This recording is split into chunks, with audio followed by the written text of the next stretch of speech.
Iran যুক্তরাষ্ট্র চুক্তি নিয়ে আরো জানাতে আমাদের সাথে নিউজরুম থেকে যুক্ত হচ্ছেন সহকর্মী সৃষ্টি ঘটক। সৃষ্টি, আপনি তো শুরু থেকেই পরিস্থিতির উপর নজর রাখছিলেন।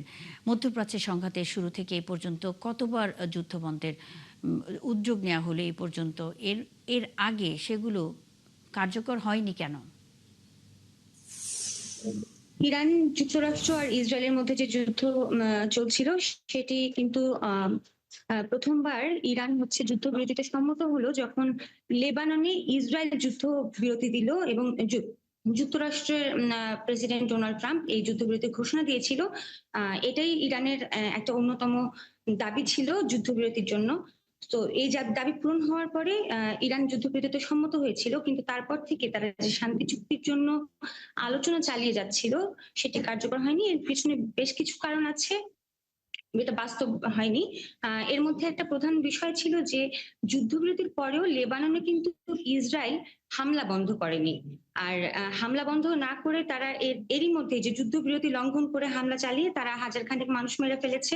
এছাড়া হরমুজে যে যুক্তরাষ্ট্র অবরোধ আরোপ করে রেখেছিল, ইরানের দাবি ছিল যে এই অবরোধ তুলে নিতে হবে, তাহলেই তারা চুক্তিতে এগোবে বা যুদ্ধবিরতিতে মানে বহাল থাকবে।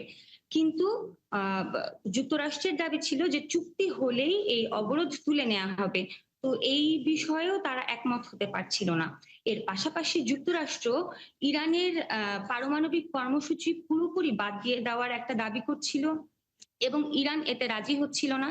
এছাড়া ট্রাম্প এমনও দাবি করছিলেন যে ইরানের যে বিশুদ্ধ ইউরেনিয়ামের মজুদ আছে সেটা যুক্তরাষ্ট্রের কাছে পুরোপুরি হস্তান্তর করে দিতে হবে। এই বিষয়গুলোতে দুই পক্ষ কিছুতেই একটা মতৈক্যে আসতে পারে না বলেই যুদ্ধবিরতির এই আলোচনা একরকম স্থবির হয়েছিল। চেষ্টা চলছিল কিন্তু কোনো অগ্রগতি ছিল না।